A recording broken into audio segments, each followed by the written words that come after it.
Assalamualaikum warahmatullahi wabarakatuh. Innal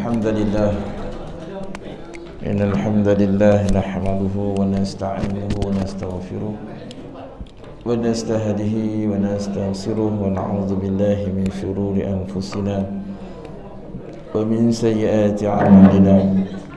Man yahdihillahu fala mudilla lahu wa man yudlil fala hadiya lahu. Wa ashhadu an la ilaha illallah wahdahu la syarika lahu wa ashhadu anna sayyidina Muhammadan 'abduhu wa rasuluh arsala rasulahu bil huda wa dinil haqq liyuzhirahu 'ala ad-dini kullihi walau karihal musyrikun. Allahumma shalli 'ala sayyidina Muhammad wa 'ala alihi wa ashabihi wa man tabi'ahum bi ihsanin ila yaumiddin. Amma ba'd. وقال الله تعالى في كتاب العظيم بعد أعوذ بالله من الشيطان الرجيم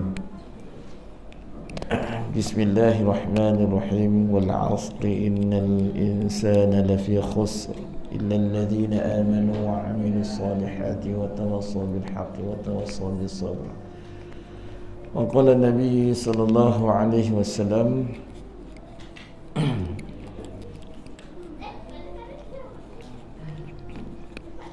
kullu ummati yadkhuluna al-jannah ila man aba kila man ya'ba qala man ata'ati dakhala al-jannah wa man 'asani faqad aba atau kama qala Rasulullah sallallahu alaihi wasallam. Yang berusaha pihak pengurusan surau Seri Batu Ampar, Haji Paya, Jawatan Kuasa,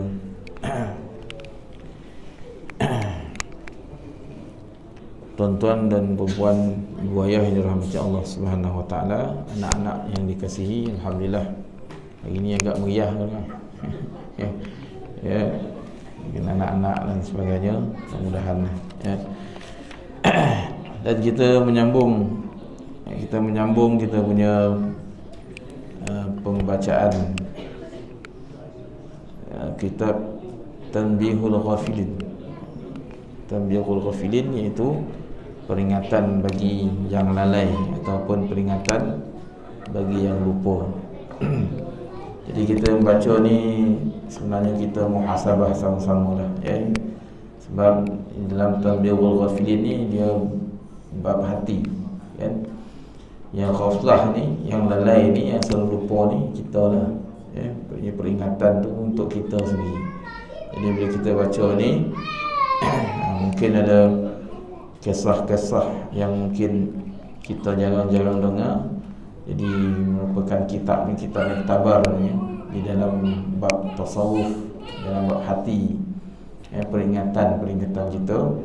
Jadi kita bacalah ya, kita baca dan kita dengar ya, dan juga mudah-mudahan dia memberi ketukan pada hati kita dalam kita ini menjaga nilai ibadah kita bersama dengan hati kita ni yang akan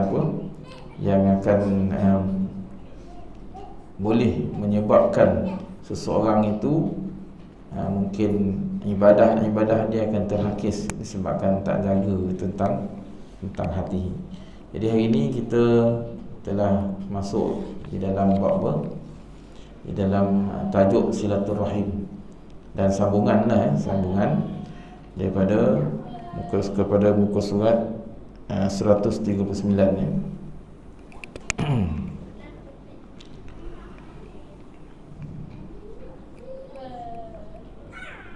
Betul tak? 139 tu? Betul ke? Innaka la tahdi. Kan? Betul. Kita ambil lah sikit ya pada atas sikit tu untuk apa? Untuk kita nampak sambungan dia tu. Ini kan terus kat situ kan? Mana nak puncur.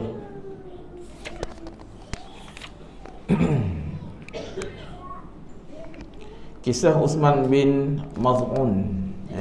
Maz'un daripada Uthman bin Maz'un radhiyallahu anhu berkata. Kisah Maz'un Uthman bin Maz'un. Rasulullah sallallahu alaihi wasallam sebagai sahabat karib kepadaku. Uthman bin Maz'un radhiyallahu anhu berkata, Rasulullah sallallahu alaihi wasallam adalah sahabat karib kepadaku. Kerana itu pertama aku masuk Islam hanya kerana malu kepadanya, sebab ia selalu menganjurkan kepadaku supaya masuk Islam. Ya, sahabat. Sebab tu sahabat kita ni, kita kena ada sahabat juga di dalam pendekatan dakwah. Jadi sebab tu di antara orang yang utama adalah sahabat kita, ya, di samping ahli keluarga kita kan, ya, sahabat. Jadi kadang-kadang sebabkan sahabat kita dapat menawan hati dia untuk kembali kepada jalan yang baik kan. Mungkin kita dulu pun orang kata wahuha juga kan, wahuha masa zaman sekolah dulu dan sebagainya kan. Tu kawan-kawan kita lah semua tu, sahabat handai kita tu, sahabat-sahabat kita kan. Lepas tu tengok kita mungkin diberi hidayah daripada Allah Subhanahu Wa Taala kan, kita pun dah ada fikir macam mana kita nak mendekatkan sahabat-sahabat kita yang dulu kan, supaya dia pun sama-sama. Jadi penting kita buat hubungan dengan sahabat kita. Sahabat ni sampai bila-bila sebenarnya kan, walaupun zaman sekolah-sekolah dulu itulah juga sahabat kita. Jadi Uthman bin Maz'un ni dia masuk Islam pertama sekali sebab dia malu, dia segan. Tetapi hatiku belum mantap kepada Islam. Tiba-tiba pada suatu hari saya duduk dengannya, tiba-tiba ia mengabaikan aku, seolah-olah ia berbicara dengan orang yang di sampingnya. Kemudian ia menghadap kembali kepadaku sambil berkata, malaikat Jibril telah datang kepadaku membawa ayat A'udzubillahi minasyaitonirrajim. Innallaha ya'muru bil 'adli wal ihsan wa ita'i dzil qurba. Sampai itu saja. Semoga Allah Subhanahu Wa Taala menyuruh berlaku adil, yakni beriman kepada Allah dan berbuat baik dan mengerti kewajiban terhadap famili, yakni kerabat. Maka saya berasa sangat gembira dan mulai meresap iman dalam dadaku. Maka aku bangun pergi kepada pakcikku, pergi kepada pakciknya. Siapa dia? Abu Talib. Disebabkan keadaan tadi itu telah bertambah iman sahabat ini, maka dia pun pergilah kepada pakciknya, bapa saudara Nabi SAW, iaitu Abu Talib, dan saya beritahu bahawa saya tadi duduk dengan keponakannya. Keponakannya apa? Anak lah. Anak saudara. Tiba-tiba turun ayat ini. Abu Talib berkata, ikutlah Muhammad sallallahu alaihi wasallam. Nescaya kamu untung dan terpimpin. Demi Allah, anak saudaraku ini hanya menganjurkan kepada akhlak dan budi yang baik. Jika ia benar atau dusta, maka tidak mengajak kamu kecuali kepada kebaikan. Ketika Nabi SAW mendengar suara Abu Talib demikian, maka ia ingin kalau ia masuk Islam, maka diajaknya masuk Islam. Tetapi Abu Talib tetap menolak. Maka sebab dah macam-macam trik lah sebenarnya. Nabi SAW buat macam-macam trik lah supaya Abu Talib ni masuk Islam kan. Tapi memang Abu Talib ni, walaupun nama dia Abu Talib, bapa keinginan. Talib ni maknanya keinginan, tapi punya dia tidak ada keinginan kepada apa? Kepada Islam. Macam-macam trik lah, sehingga kan Allah Subhanahu Wa Taala turunkan ayat, innaka la tahdi man ahbabta walakinnallaha yahdi man yasha. Sesungguhnya engkau, innaka tu domain kepada Nabi lah. Sesungguhnya engkau tak dapat untuk memberi hidayah kepada siapa yang kamu sayangi, tetapi Allah memberi hidayah pada siapa yang Dia kehendaki. Di dalam ayat فَهَلْ عَسَيْتُمْ إِن تَوَلَّيْتُمْ أَن تُفْسِدُوا فِي الْأَرْضِ وَتُقَطِّعُوا أَرْحَامَكُمْ أُولَئِكَ الَّذِينَ لَعَنَهُمُ اللَّهُ فَأَصَمَّهُمْ وَأَعْمَى أَبْصَارَهُمْ. Apakah ada kemungkinan jika kamu telah menjadi wali, yakni pemimpin di atas bumi ini, lalu kamu merosak dan memutuskan hubungan silaturahim, hubungan keluarga, Mereka yang berbuat demikian itu orang-orang yang dikutuk oleh Allah sehingga dipekakkan telinga mereka dan dibutakan mata mereka. Allah Subhanahu wa taala telah berfirman kepada Rahim, Akulah Ar-Rahman dan engkau Rahim. Aku akan memutuskan rahmatku terhadap orang yang memutuskan hubungan, dan aku akan menyambungkan rahmatku kepada orang yang menghubunginya. Rahim itu bergantung dengan arash, berdoa siang malam. Ya Rabbi, sambunglah hubungan orang yang menghubungiku, dan putuskanlah hubungan orang yang memutuskan hubungan dengan aku. Hubungan ni yang disebut apa? Hubungan kaum kerabat, kaum saudara lah, adik-beradik, dengan hubungan sebelum ni kita dah cerita tentang apa? Tentang satu majma' yang duduk macam ni. Nabi kata siapa yang ada putuskan silaturahim, bangun sekarang. Jadi kerana apa? Kerana disebabkan dia yang memutuskan silaturahim, hubungan kaum kerabat, adik-beradik kau dengan mak saudara, pak saudara, kan? Doa satu orang ni tak terangkat kalau ada dia dalam majlis ni.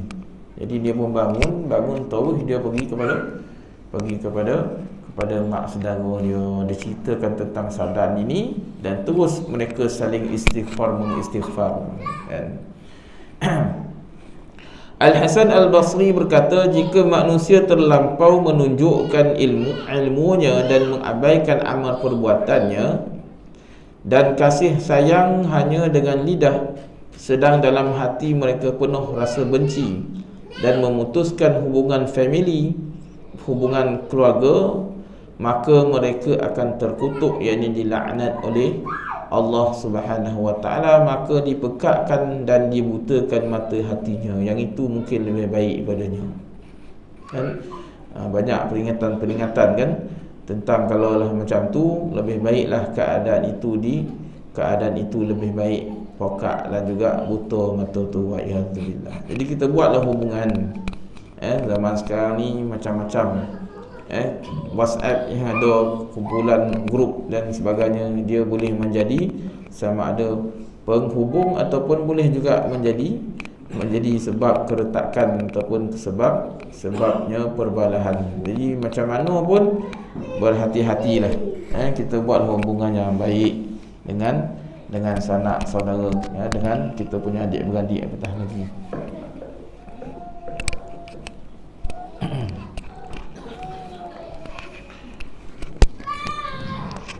Abu Laid Al-Samarqandi meriwayatkan dengan sanadnya dari Yahya bin Salim berkata, dahulu di Mekah ini ada orang berasal dari Khurasan, yakni seorang salih, dan orang-orang selalu meletakkan segala harta mereka kepadanya untuk dijaga. Maka ada seorang meletakkan kepadanya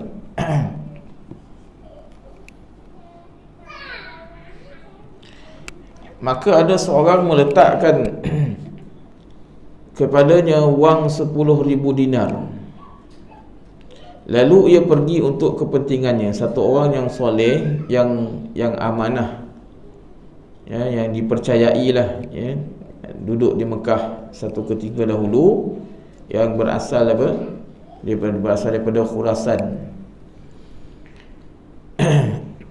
Kemudian orang itu kembali ke Mekah, sedang orang yang diamanahkan untuk menjaga itu telah mati. Setelah dia amanahkan 10,000 dinar tu kepada orang soleh itu, rupanya dalam keadaan ketika tempoh dia tinggal tu meninggal dia.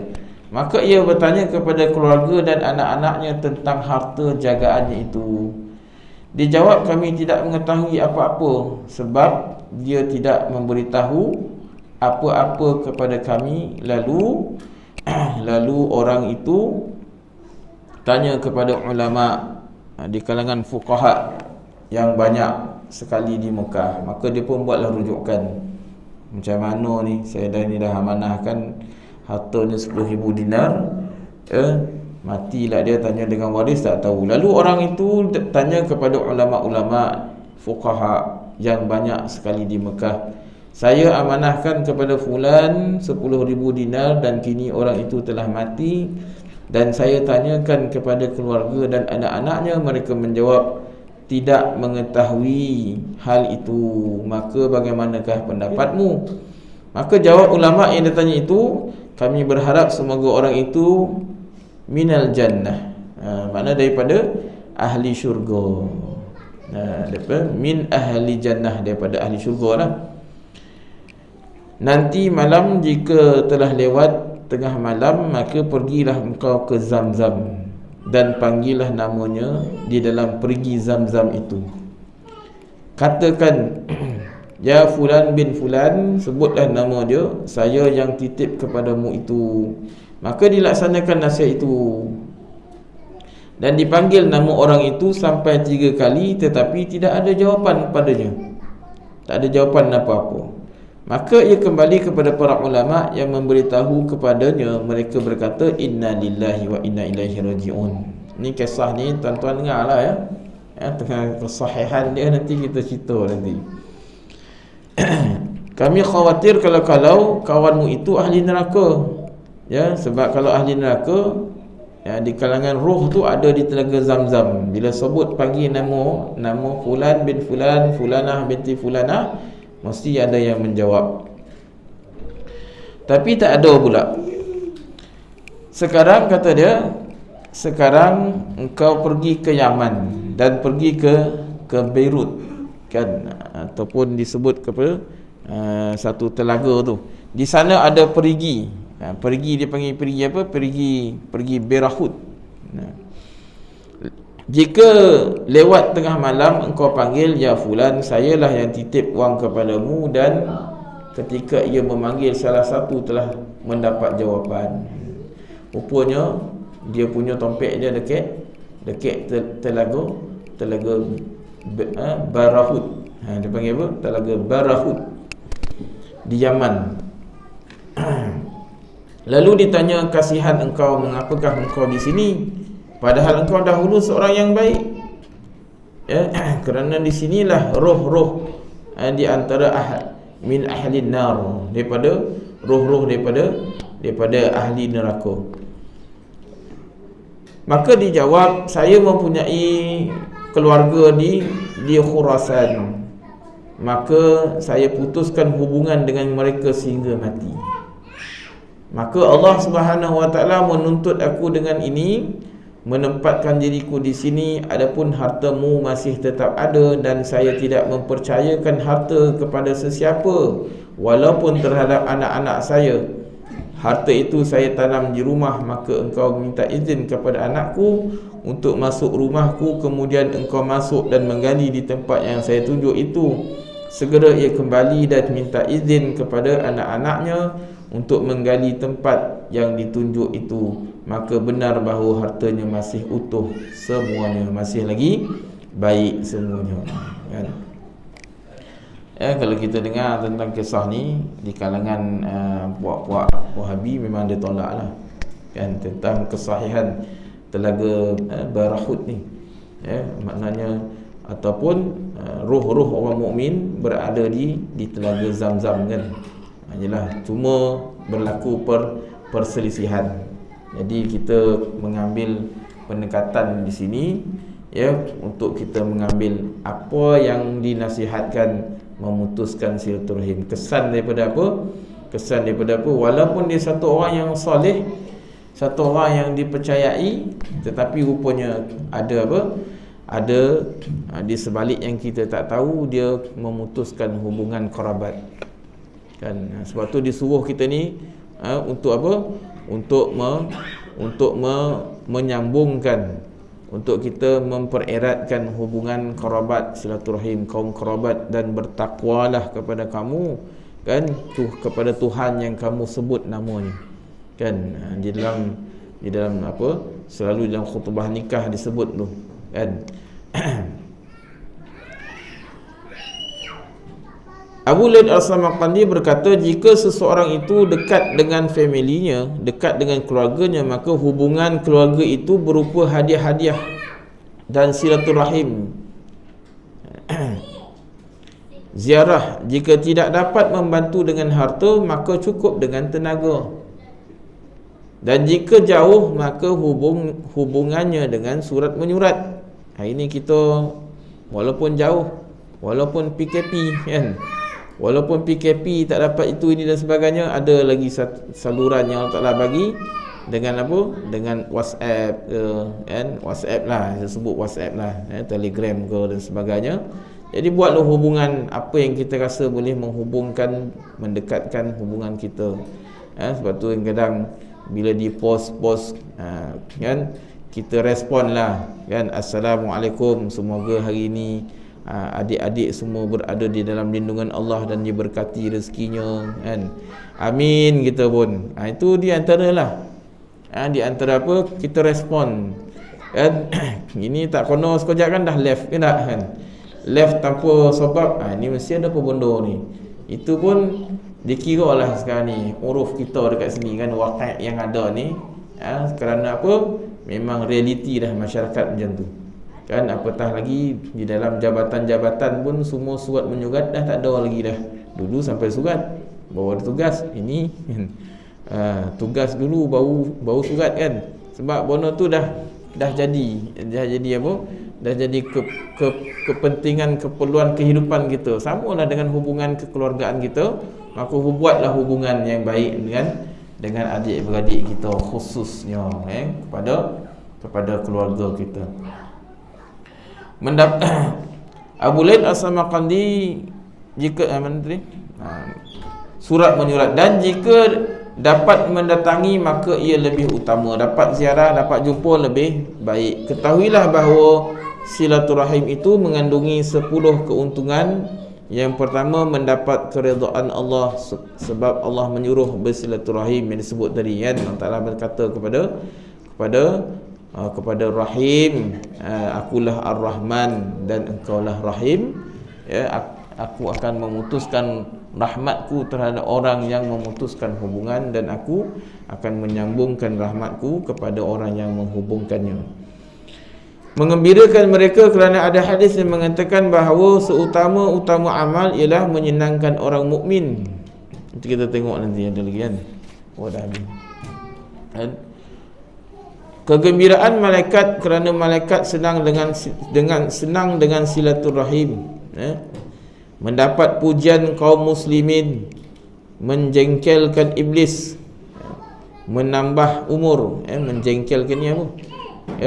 Menjelekkan, memburukkan, ataupun apa sajalah berkaitanlah dengan apa, memburukkan iblis ke, ataupun tak disukai oleh iblis.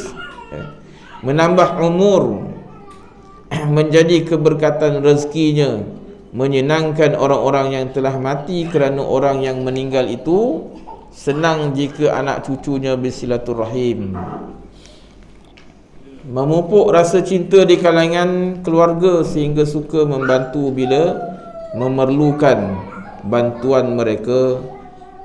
Bertambahnya pahala jika ia mati. Apa sebabnya? Sebab selalu ingat kepadanya jika telah mati dan mendoakan kerana kebaikannya. Dan senarai di antaranya, Anas radhiyallahu anhu berkata, 3 macam orang yang akan berada di bawah naungan Allah pada hari kiamat. Orang yang menyambung hubungan keluarga, diberkati umurnya dan dilapangkan kuburnya dan rezekinya. Wanita yang ditinggal mati oleh suaminya dan meninggalkan anak-anak yatim, lalu dipeliharanya sehingga mereka kaya ataupun mati. Dan yang ketiga, orang yang membuat makanan lalu menjemput anak-anak yatim dan orang-orang miskin. Ini 3 yang berada di bawah naungan Allah Subhanahu wa taala pada hari kiamat. Jadi itu kita jaga anak yatim, kebajikannya sebenarnya kan, sebenarnya banyak keuntungan dan balasan. Ini lepas ni hari 10 Asyura ni kan, 10 Muharram Asyura ni, cari anak yatim. Anak yatim, kemudian kita usap kepala dia kan. Tapi anak yatim yang kanak-kanak lah, jangan yang dah anak dara tu kan. Yang anak-anak kan, yang laki-laki kita pilih laki-laki, yang ibu pilih yang perempuan kan. Ya.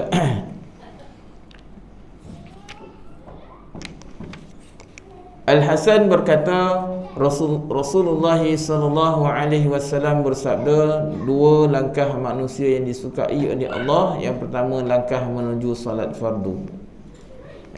Kaki yang melangkah untuk menuju solat fardu. Solat fardu ni maksud dekat sini apa? Berjemaah lah. Dan langkah menuju silaturahim kepada kerabat yang mahram, maknanya adik-beradik kita kan, atuk nenek kita, mak saudara, adik-beradik mak kita, ayah kita. Jadi semua tu mahram. 5 perkara sesiapa yang melaziminya bertambah hasanat, kebaikannya bagaikan bukit yang besar dan dilapangkan rezeki. Yang pertama, siapa selalu bersedekah sedikit ataupun banyak. Orang yang bersedekah ni di awal pagi, musibah tidak boleh melangkah orang yang bersedekah. Sebab di awal pagi kita bersedekah. Kalau bagi yang ibu-ibu, sediakan satu tabung di rumah. Dia tak pergi ke masjid kan. Kan kalau yang laki-laki, kita pergilah ke masjid, masukkan ke tabung masjid. Ataupun kalau kita tak nak buat macam tu pun boleh juga, kita jadikan tabung tu tabung infak. Setiap hari kita masuk RM1. Setiap hari masuk RM1. Cukup sebulan, kemudian kita bagi siapa yang memerlukan. Jangan kita ambil balik lah kan. Selalu itulah bila kat rumah tu macam tu lah. Kau tak ada kan, nak cari pula duit belanja tak ada kan, dah pakai lah duit infak kan, berhutang pula. Bila kita dah infak, maka kita kena infak. 5 perkara sesiapa yang melazimi, siapa yang bersedekah sedikit ataupun banyak. Yang kedua, orang yang menghubungi kaum kerabat, family kerabat, kaum keluarga lah. Orang yang selalu berjuang untuk menegakkan agama Allah. Orang yang selalu berwuduk dan tidak membazir penggunaan air. Dan yang kelima, orang yang tetap taat kepada kedua ibu, kedua ayah bondanya. Jadi di antara, habislah tentang apa? Tentang hubungan silaturahim. Jadi kita sebagai anak, kalau masih lagi ada ibu ayah, maka jagalah hubungan kita dengan ibu ayah. Kita sebagai adik ataupun kita sebagai abang, maka buatlah hubungan dengan abang dan adik-adik, abang kakak dan adik-adik. Kita masih lagi kalau ada ibu adik-beradik, mak ayah kita, maka mereka ini kita buat hubungan. Dan kita masuk sekarang ni pada hak jiran tetangga. Lepas pada hubungan silaturahim, maka kita pergi kepada hak tetangga ataupun jiran tetangga. Abu Laid As-Samarqandi meriwayatkan bahawa dengan sanadnya dari Abdullah bin Amr bin Al-As radhiyallahu anhu berkata, Rasulullah sallallahu alaihi wasallam bersabda, seorang sahabat nama dia Abdullah bin Amr Al-As radhiyallahu anhuma, Abdullah bin Amr radhiyallahu anhuma, redha ke atas mereka ni berdua, bin Al-As. Cuma Al-As ni saya tak pastilah, dia ada 3 generasi ni. Abdullah bin Amr bin As. Al-Amr bin As tu sahabat Nabi. Dan samalah Abdullah bin Amr, anak kepada Amr. Sab'atun la yanzurullahu ilaihim yaumal qiyamah.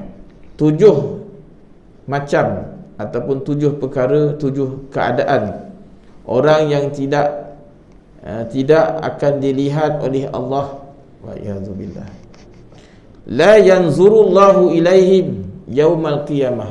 Di hari akhirat, 7 orang ni yang Allah Subhanahu wa taala tak nak tengok, tak dilihat. La yanzur, tak dilihat. Wala yuzakkihim, dan tidak diringankan seksanya. Wa yaqulu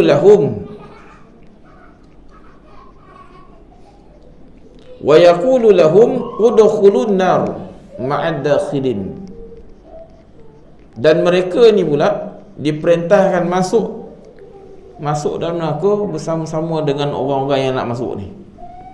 Masuk dalam neraka.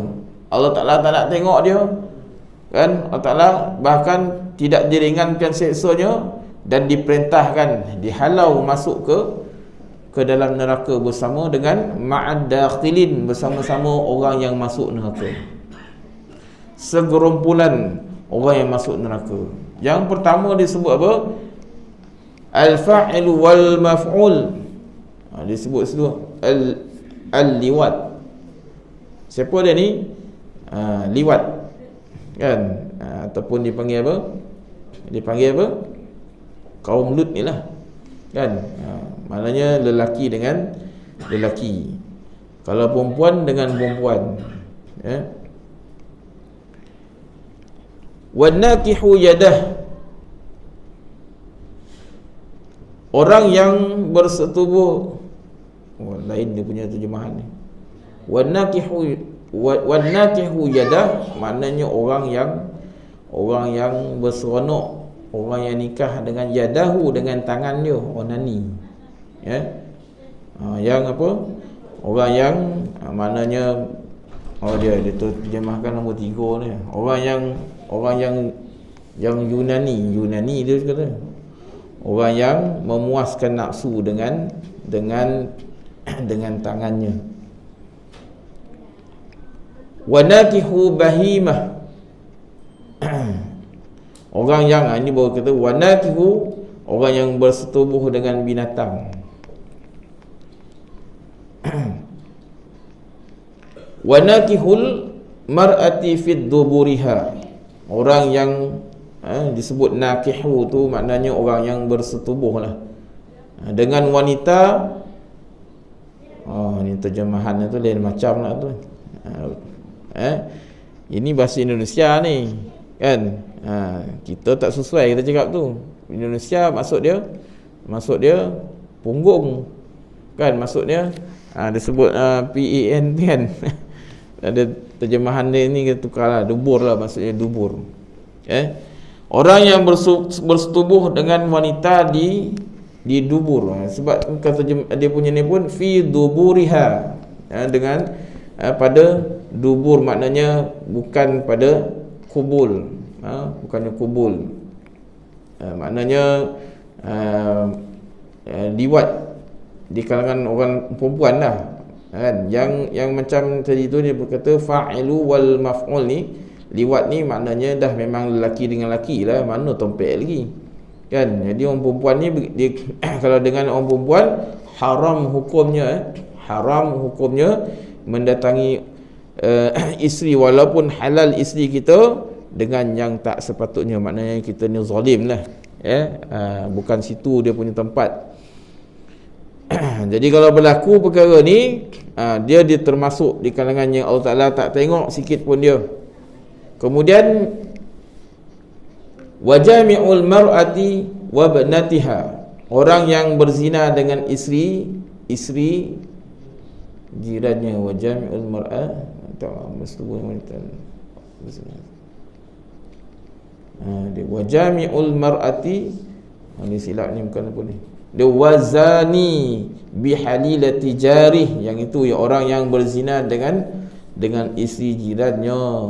Wasabi', dan yang ketujuh orang yang disebut apa? Al-mu'dhi jarahu yu'linuhu linnas illa an yatuba bisyurutiha,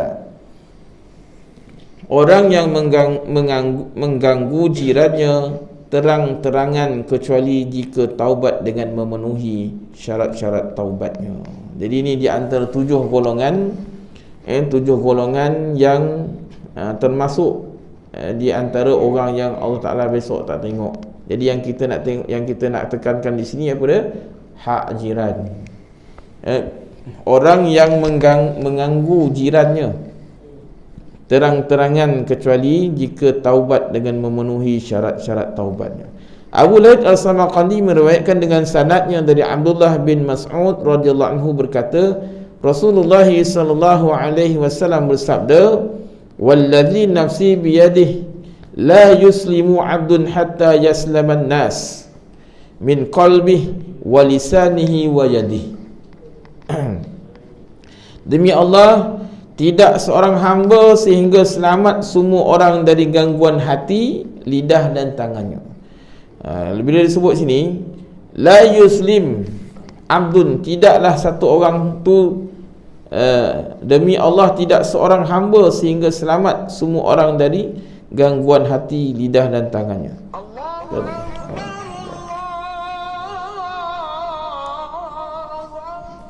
Ada azan dah, sampai lagi dah.